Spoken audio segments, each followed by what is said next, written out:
Hey there, comic book friends. I'm Travis. And it's time for that Hellblazer video I've been talking about. What I'm going to do now is I'm going to show the covers to all 302 issues of Hellblazer that I own. It is the complete run of the standard Hellblazer series, and I'll probably talk while I'm showing the covers because I think it'll take a while. But we'll see what this video ends up actually looking like. I'm not 100% sure, but excited to share. Here we go. This is Hellblazer, issue number 1, January 1988. I remember picking up this book, I remember reading it, and immediately going to all my friends and going, oh my god, you have to be reading this. This is just wild. It's better than anything else out there. It's different. It's just really cool. And this was out right before Sandman came out, before Vertigo actually existed as a line, and I remember being hooked very quickly and loving it, and loving this character that I had no idea who he was. You know, here it says he comes from the world of Swamp Thing, but I hadn't read those Swamp Things at the time. So issue number 1. Issue number 2. Get to see old Papa Midnight there. This first story arc. Number 3.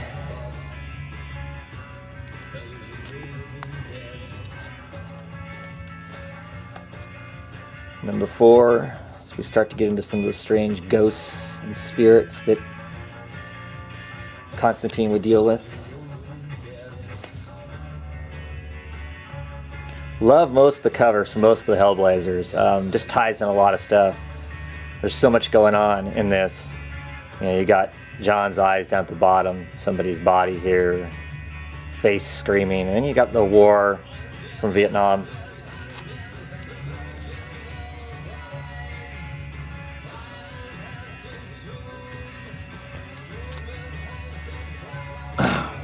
Number 7, we start discovering that people die around Constantine, even when he tries to save them. Or he'll save that person, but that doesn't mean that somebody else, something bad won't happen to somewhere else along the way. Number 8. Guess I should go through these a little quicker, otherwise this video's gonna take forever. Number 9.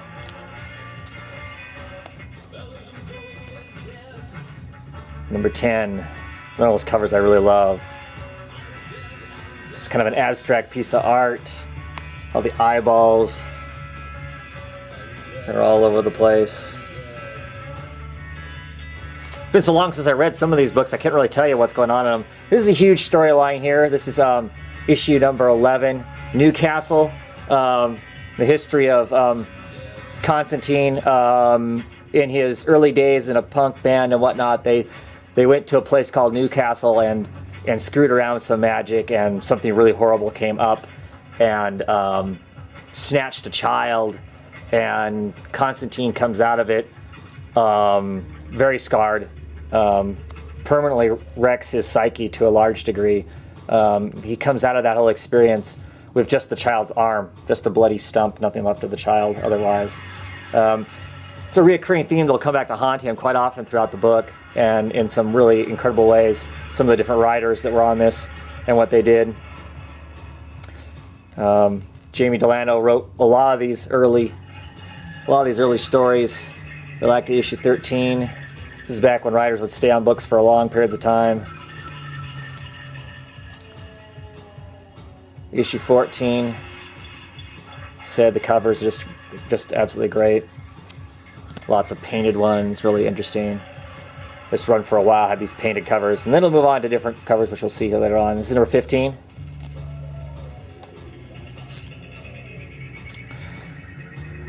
Number 16. I'll have to go back and look. Bridges seem to play a role in quite a few of the stories, so I plan on, now that I've owned all of them again, I'll probably go back and actually read them all and take some notes and talk about the series in a longer and a greater fashion. I've always collected Hellblazer when I've been collecting comics. There was a period of time through the 90s where I couldn't collect comics, and so I missed those. And those are the issues I had to go back and backtrack. I mean, as soon as I started picking up comics again, it was one of the first comic books I picked up. So here's issue 17 on the tube.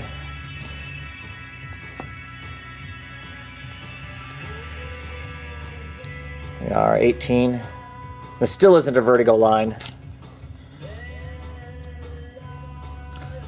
19.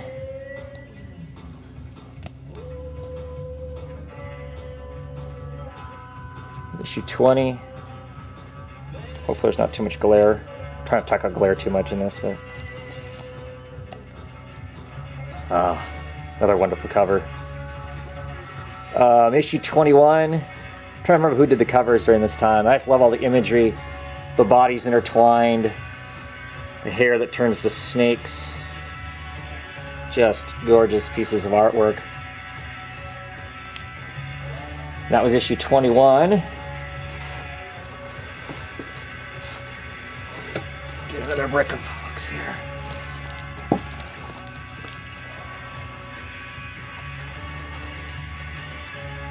'22. More wonderful painted covers. 23. Changed artists again here. 24.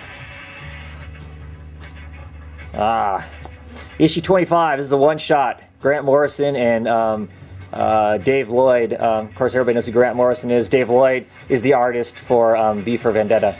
Just a strange little one-shot thing. Great story. And then here's the second part of that. Grant Morrison and Dave Lloyd. Then get another one. This is Neil Gaiman and Dave McKean, famous guys for Sandman, which of course at this time is actually running. This is March of 1990, issue number 27. And then Jamie Delano's back on the book, issue 28. 29.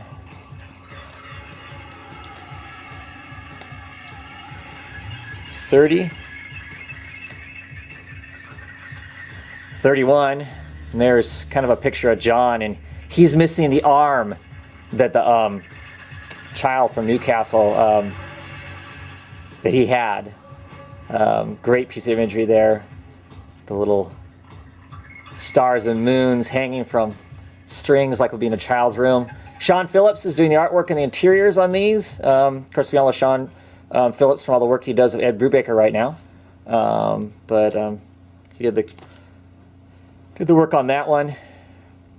And then here we got some Steve Pugh work is inside this one. I think Steve Pugh actually does the inking on the inside of this. Hellblazer 32. 33. Thanks to generations of Subaru engineering, the all-new 2014 XV Crosstrek 34. strong roots too. It's inside me. I keep trying to kill it, but it just won't die. That's what it says in the cover. Another one with Sean Phillips doing the artwork inside. Sean Phillips went off and on as being the artist on this series. I loved his stuff on it. It was absolutely great. 35. 36. I don't know if hopefully you can see those. I don't know.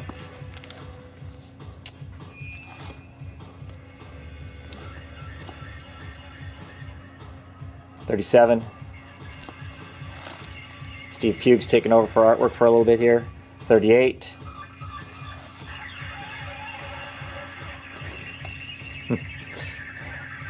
$39.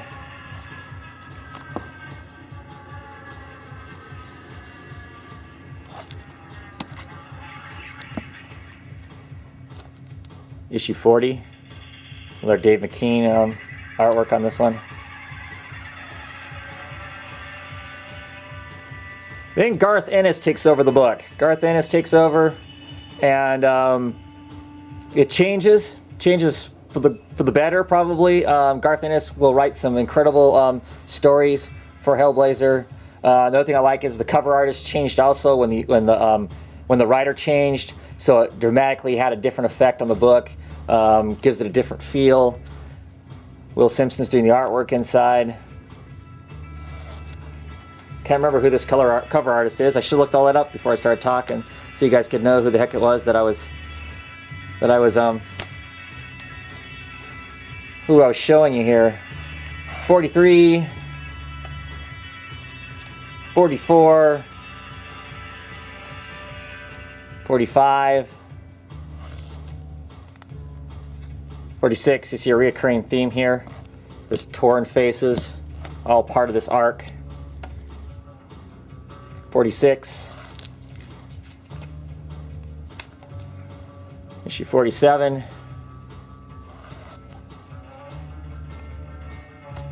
48. Striking covers. I like the painted covers before better, but these are still striking covers. 49. I think Steve Dillon takes over on art here. No, I guess he just did a one-shot issue here. We are in January of 1992. I think that's actually a Christmas-y type issue. Should have pulled that out when the tag was going on. 50th issue of Hellblazer. Big deal, of course, at the time. 50 issues. This is one of those covers I don't particularly care for. Garth Ennis is still writing the book at this point.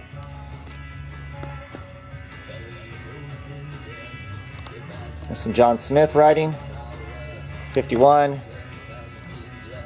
And Garth Ennis is back.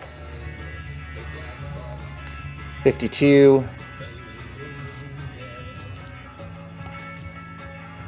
53. 54. If I remember correctly, we kind of flirt with Jack the Ripper here. 55.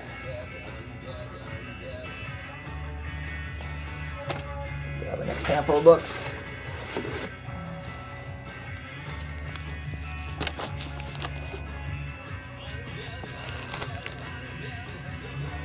56.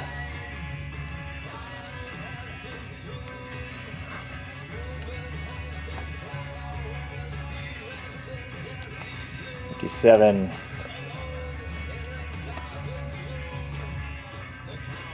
58. 59, and there be Lucifer, recurring character in along with Beelzebub and a few of the other Infernals. Issue 60.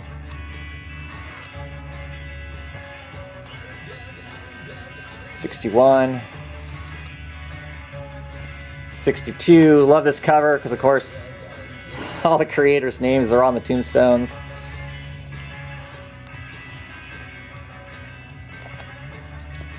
63. It's Constantine with a bad hair day. His hair got long for a while. I don't particularly like him with long hair, but is what it is. 64. 65. One of the women that will haunt Constantine's life. 66. 67. 68. At this point, this is kind of a fun arc. Constantine is basically a drunkard. He's kind of been left, his life feels shattered, and he's pretty much staggering the streets as a drunkard. This vampire chooses to seek him out as a victim to drink Constantine's blood because he can feel that Constantine's got a lot of power in him, have a lot of vitality, a lot of energy. Issue 69. It doesn't end well for the vampire because, of course, Constantine's blood is full of demon's blood. So at this point, so it pretty much wrecks the vampire. Issue 70. Constantine's sister. Garth Ennis is still writing the book here. Issue 71. 72. I think the Statue of Liberty and American type symbols show up quite a bit in a few of these. Seems like every, I don't know, couple years. 73. 74. I don't know. Hopefully you guys can see those. Issue 75. Pretty popular cover.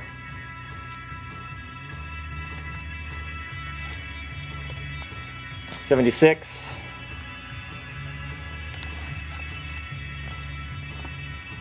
77.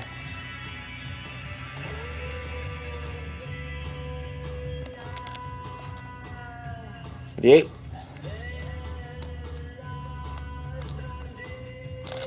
Oh, I don't know.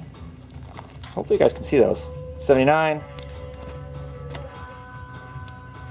Sun's suddenly come out, so it's making it kind of bright and shiny, isn't it? Issue 80. 81. 82 is John falls for getting another girl. 83, back with John with the bad hair again. Cover I should have sent in to Dr. For Captain Strangelove,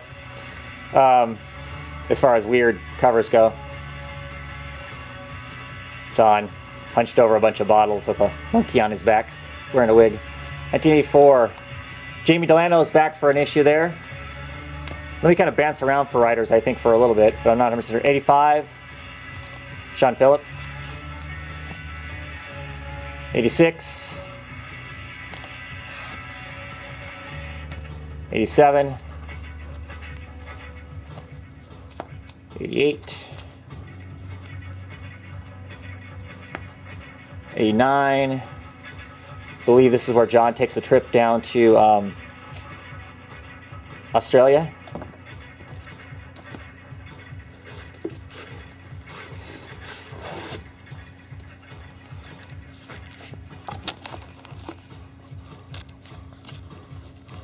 '90, takes a trip down to Australia, learns about the dream time, some of the significance of that. Okay, 91, a little bit of E.T. tribute here. Paul Jenkins takes over the book for a while, writing. Sean Phillips on art.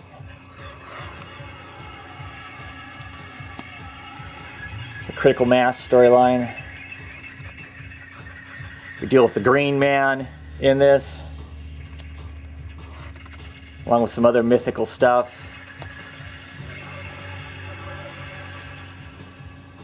Satan has been hiding out as a human for a while.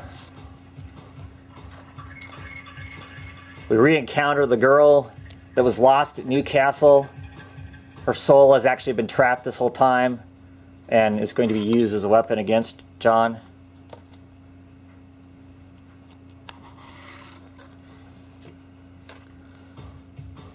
'97. Sorry, I haven't been naming off all these covers. Not that you guys need to know every issue, right? 98. 99. More Sean Phillips work. 100.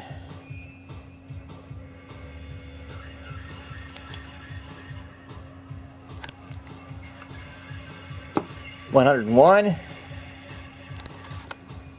102. 103. Great cover of a skeleton in the peat moss. Worms rolling around. This code right here actually means something in the story. 104.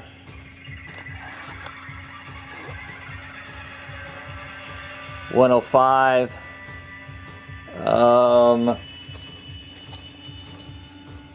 Trying to remember if this deals with some of John's music or not. I can't remember. I said fuzzy on these that are a long time ago for me. 1996. 106. 107.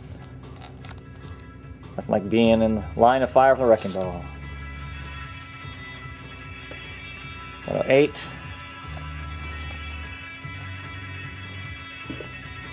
9. 110.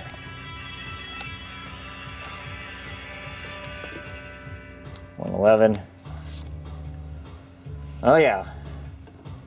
112. This is an awesome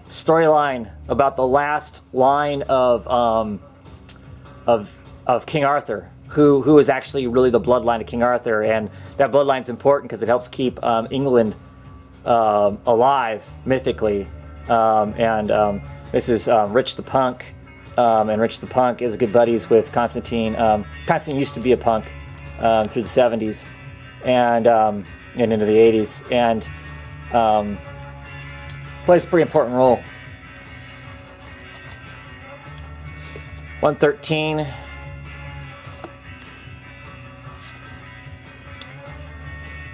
$114. We get to find out who the true King of England is, and he doesn't even know he's the true King of England. It's pretty great. 115. John has another love affair. Well, not love affair, another love of the heart, which does not go well for John as per usual. 116. 117. 118. 119. 120. Yeah, Paul Jenkins and Sean Phillips had a pretty healthy run in the book. 121. 122. 123, another one of those ones I really like. Love all the imagery that's going on here in that Scotch glass. Here you got another image of what basically looks like Vietnam there. John in the background smoking and drinking.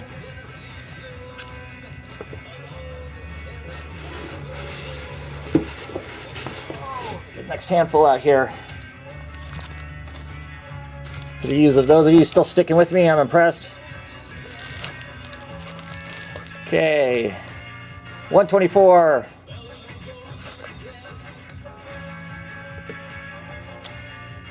125. 126, all part of the How to Play with Fire story arc. 27.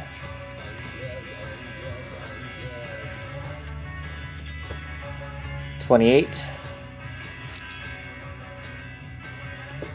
29. Garth Ennis is back on the book again.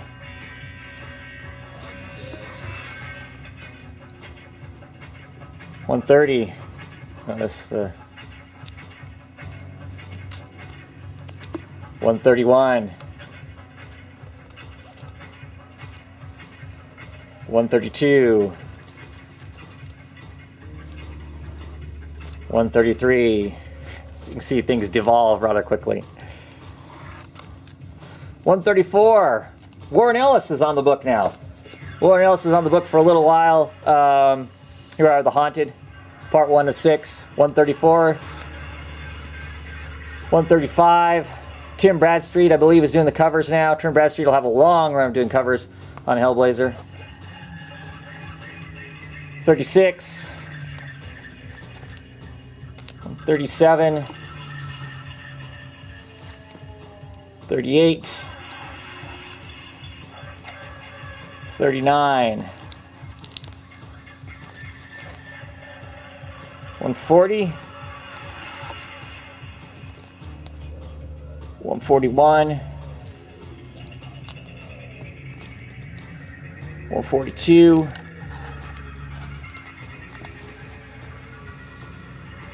143. And then Warren Ellis is off the book after 143, I believe. He got off the book because he wrote a story about Constantine going to America, and it was a conversation about handguns and suicide amongst youth and murder amongst youth in the United States, and DC editorial wouldn't let it go to post.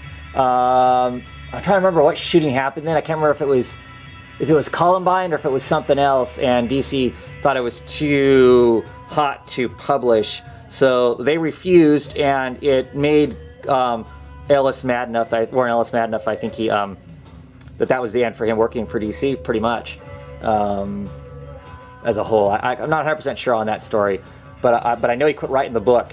He quit writing it because they wouldn't publish the story that he wanted published. Later on, they published the story. Shoot's what it's called. It was on the internet for the longest time. They published it, though, a year or two ago in its own special edition. At any rate, 144. We're almost to the halfway point, people. 145.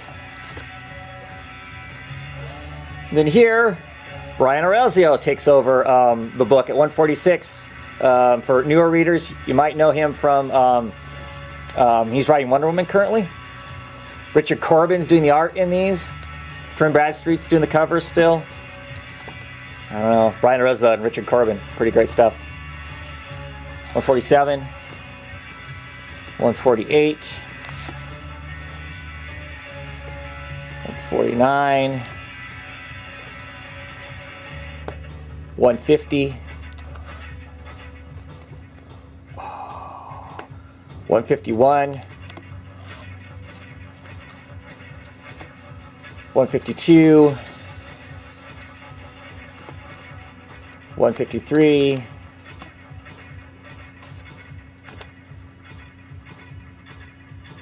154, 155. Oh, the glare is getting bad, isn't it? Sorry about that.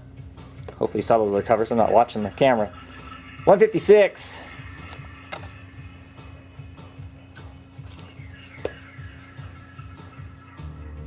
157. 1.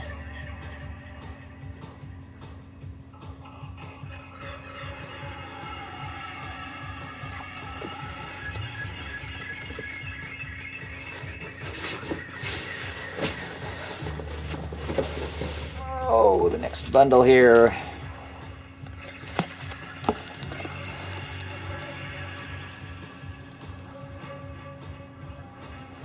There is 158, 59, 160, 161. This is 2001, June. This President's Day, 162, the power in your hands. Not the power 163, or change laws. I mean the cool kind of power, like the power of a Fender Acoustic 164, guitar, $99 each. That's what I'm talking about. 165, Harbinger PA system for just $169, or an MXL vocal mic or Fostex 66, $19 each. Celebrate 67, feeling the power of the greatest feeling on earth. Only a guitar. 168, Now through Monday. 169, 170, Ashes to Dust, a great run. 71, 72, 173, 174,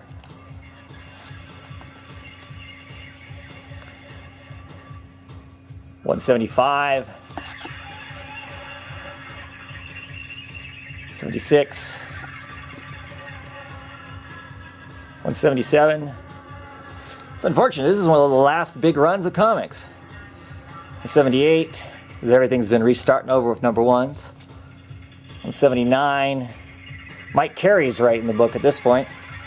Forgot to say that.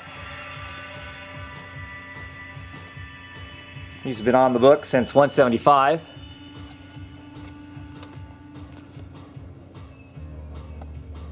$180. 181. Jock doing the art on the inside of this. Game of cat and mouse. Love this tattoo work. It's on the back. It's a great piece of work. Lots of intricate stuff going on there. Some magic and stuff. 182. Beelzebub. God of the underworld and flies. Plays a heavy role in John's life, it seems, lots of times. 183. 184. 185. 186. Cool thing about the Bradstreet pictures is he uses real life photography and then works from that. So it has a sense of photorealism, but it doesn't look like a photograph to me. I mean, it looks like life, but not a photograph. So love those covers that he does. And like I said, he did a long run on 187, 188,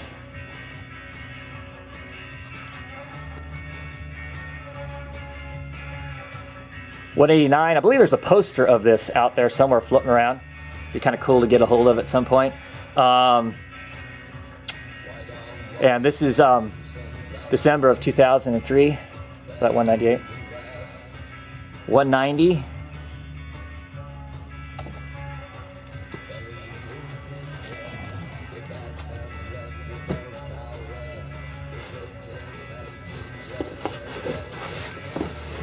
This run ends up filling up a long box and a quarter.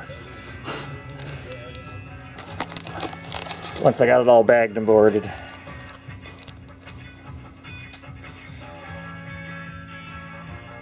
Okay.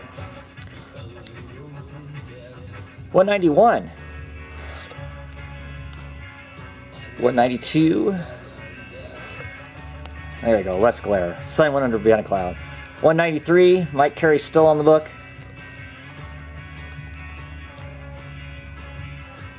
194.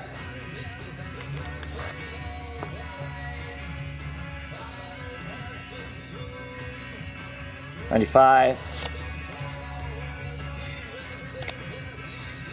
96. 97.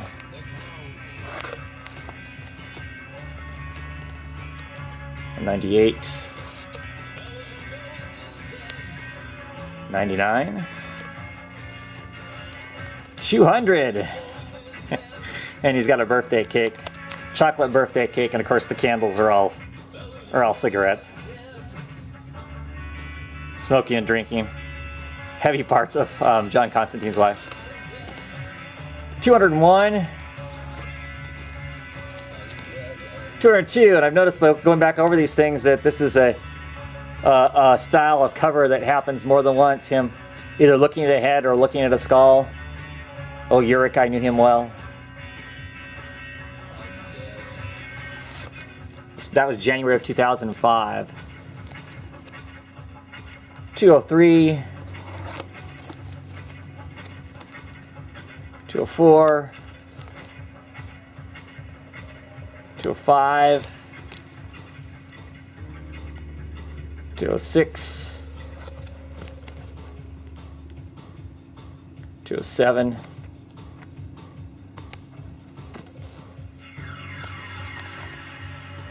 8.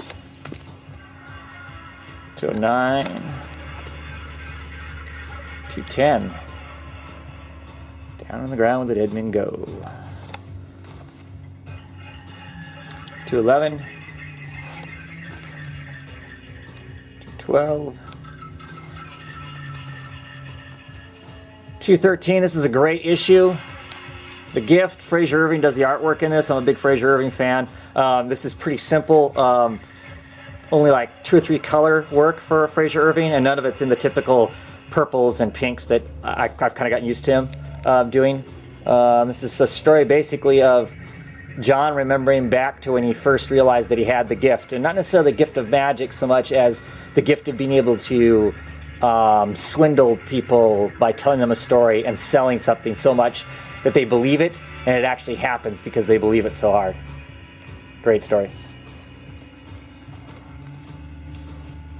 214.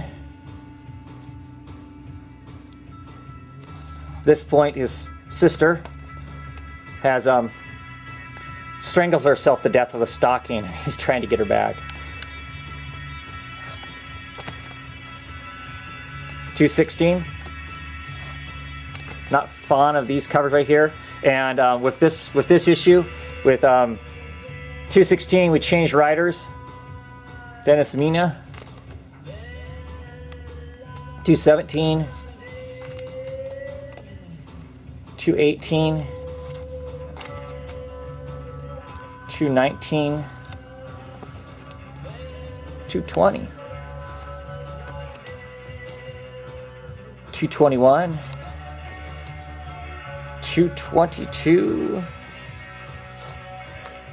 I'm sure my video is not doing justice for all these covers. 223.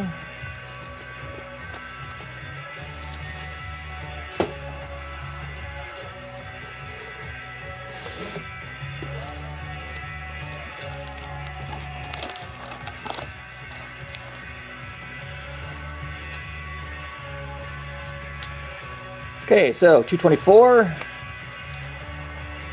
225. Do like that when he was smoking and something hanging over his shoulder. Spirit coming out of the smoke. 226. 227. 228. 229, another Mike Carey issue.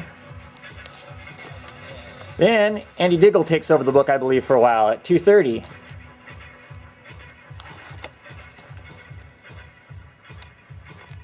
231, this one doesn't do justice either. I'm sure my camera doesn't. Just the details, the barnacles in the pool. He's underwater. Cigarettes floating around. There's barnacles on that pole going up out of the water. Great cover. 232. 233. John has some mental health issues fairly regularly. 234. 235.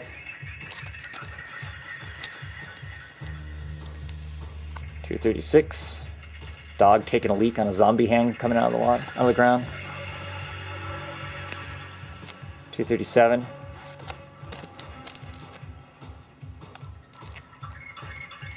238. Thank you for not smoking.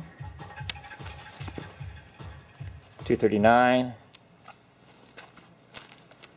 240. Start the Laughing Man arc. Or Laughing Magician, actually. 241. You'd never think of going in a hybrid. 242. All new 2014 Subaru XV Crosstrek Hybrid. 243. Efficiency and low emissions you expect out of a hybrid, along with the 244. versatility and rugged adventure of a symmetrical all-wheel drive Subaru. 245, written by Jason Aaron, art by Sean Murphy. We re-explore John's time with Mucous Membrane. Mucous Membrane is the name of the punk band that he was in. This cover is a great cover. Shows that he was, performing with Mucous Membrane with Antisocial Bastards and the X-Rated Brains. But yeah, they re-explore that. There's actually a group of people who are, John himself is actually almost not in the book. It's some documentary people re-documenting the punk scene of this time, and they decide to go to Newcastle to try and figure out what the hell happened in Newcastle. And there's the old band. There's the old band, Mucous Membrane, or what's left of them at this age, in their old age, basically. 247, great cover. John bent down, looking at a reflection in the road of the cobblestones, and there's a big old shark coming up out of the water to get him. 248, 249, and I believe that 249 ends the run for Andy Diggle on the book. I believe that 250 is a special issue, and then I believe Milligan takes over the book for the rest of the run. So from 250 to 300 is all Milligan, I believe. And I love Milligan's work on this book, despite his not so successful, maybe, on the 252 stuff. But yeah, here's special issue 250. It's got lots of people on it that wrote on the book. It's got a bunch of different stories in it. I think there's even some stories in here that have superheroes in it. First time in a Constantine Hellblazer book that there would actually be superheroes, to even imply that maybe he was in the same reality as the rest of them.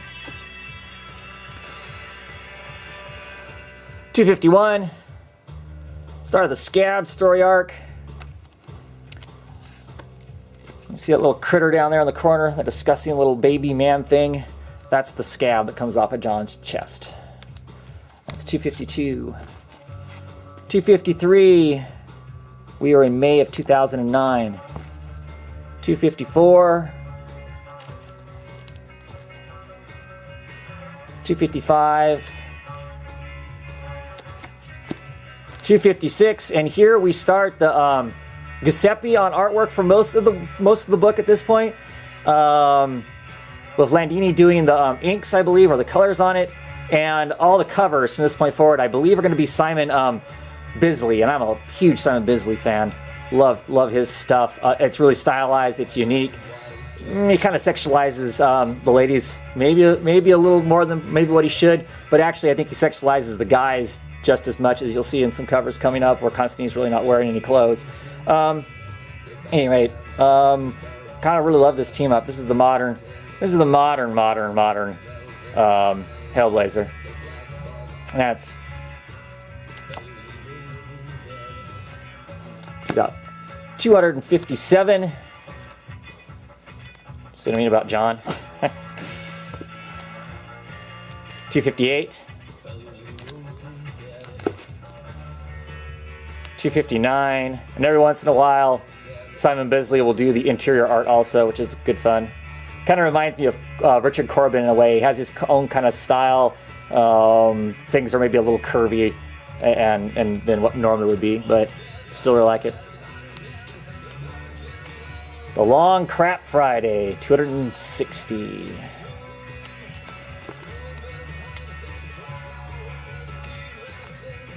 261. 262, we spent some time in India, dealing with some Indian spirits. 263, 264, 265, and of course, no future.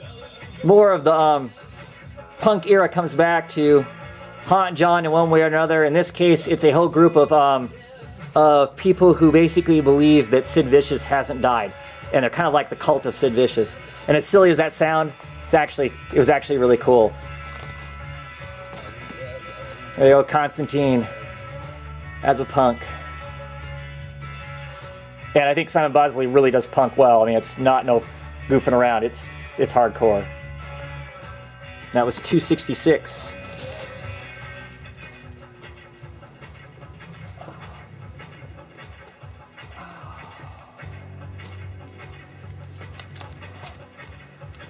Okay. Reaching the end here, people. Stay with me. Wake up. 267.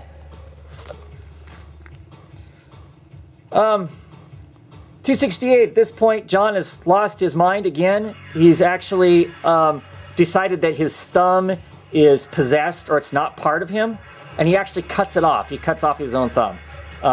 Pretty much going crazy. One of the things I love about this cover, the Simon Bisley cover, see right here, these little circles and purple and lines. This is the hinting of what's to come. Because in 269, he summons up the one person he thinks can help him if he's going insane. And that one person would be Shade the Changing Man.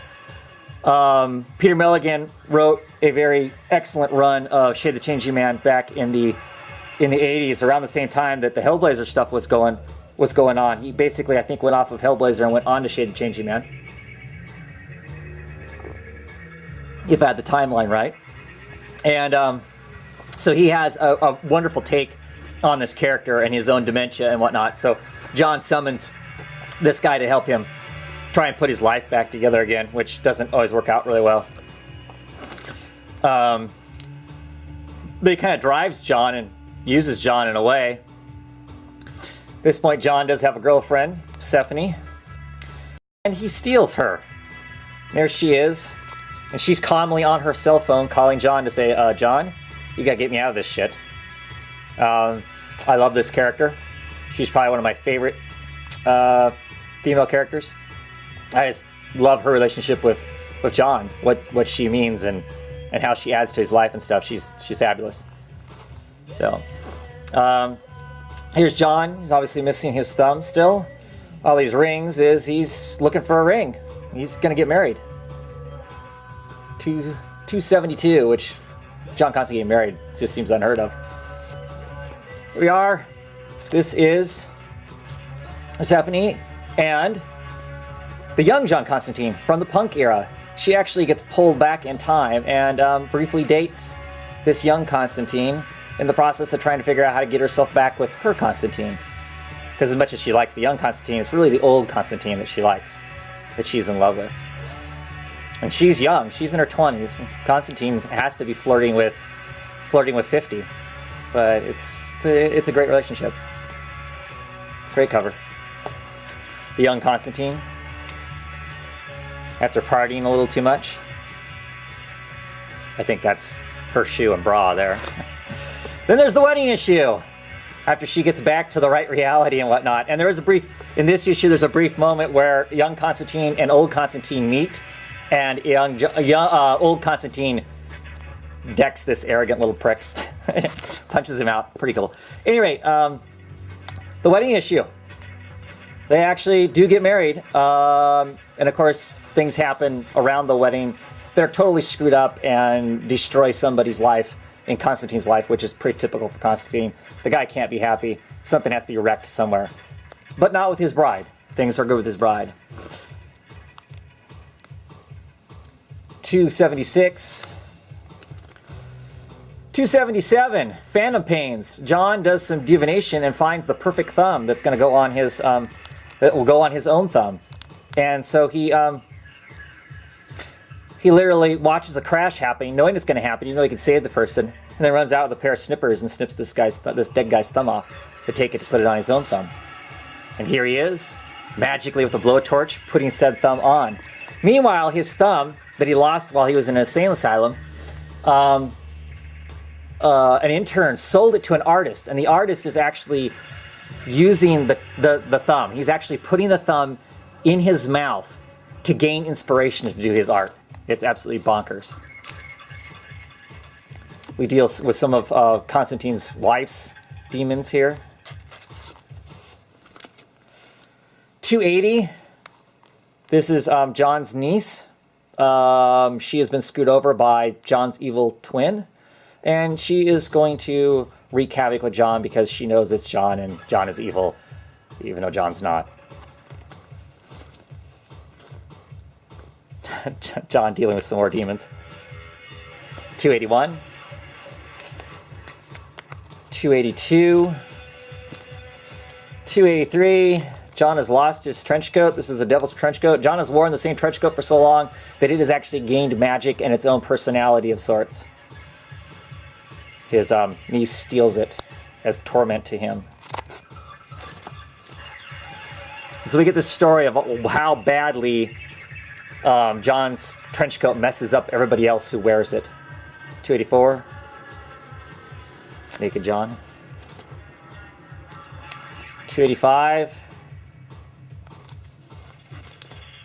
Here's one of the annuals. I wasn't sure where do you guys put your annuals at? In order of when they come out? Do you put them at the front of your pile? Do you put them at the back of your pile or whatever? But this is the second annual. I'll show the last annual at the end of this pile. This is Suicide Bridge, 2012. February, it says 2011. It was February is when this came out. But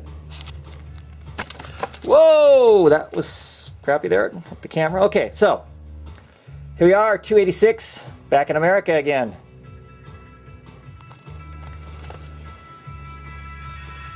$287. We dip down into hell to deal with some stuff yet again. 289. Sorry, the sun's come back out and made the glare even worse.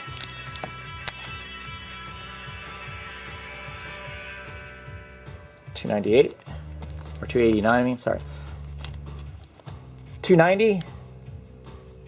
John in the grave. That's his wife. You can tell by her leopard spotted shoes. 291. 292, an interesting story that tells of actually Persephone meeting John's presence when she was a little girl, and already knowing then that somehow she was in love with this strange man that came into her house one day. And John never even knew she was there. Curse of the Constantines, $2.93, $2.94, $2.95, $2.96. One of my favorite covers. $2.97. Suddenly we find out that this series is being canceled.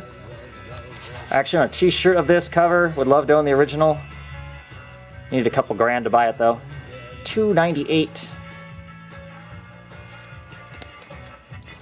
$2.99. Getting that last drink in. Laying in front of the tombstone of Simon Biz. Final issue. Issue 300. Crushed cigarette as John walks off into the equivalent of what would be the closest thing he would ever find to a sunset. And there's annual number 1, which actually came out in 1989 at the normal time that there would be an annual. Anyway, that is it. That is my Hellblazer run. There are some miniseries and some stuff like that. I own bits and pieces of those. They've never been anything I've really concentrated on. For me, it's always been about the main series. Love the books. If you ever get a chance to check them out, I'd say do so. They're reissuing all the trades now, and they're reissuing them in an actual numbered order. There's a number on the spine, so if you really want to read all the stuff in order, which might be wise to do, you can actually tell what order things are going now. So anyway, thanks for watching. It's almost an hour of you watching covers, so if you made it this far and have been listening to Bela Lugosi's Dead by Bajas this entire time, either kudos to you or I'm sorry, one of the two. At any rate, have a great day, everyone.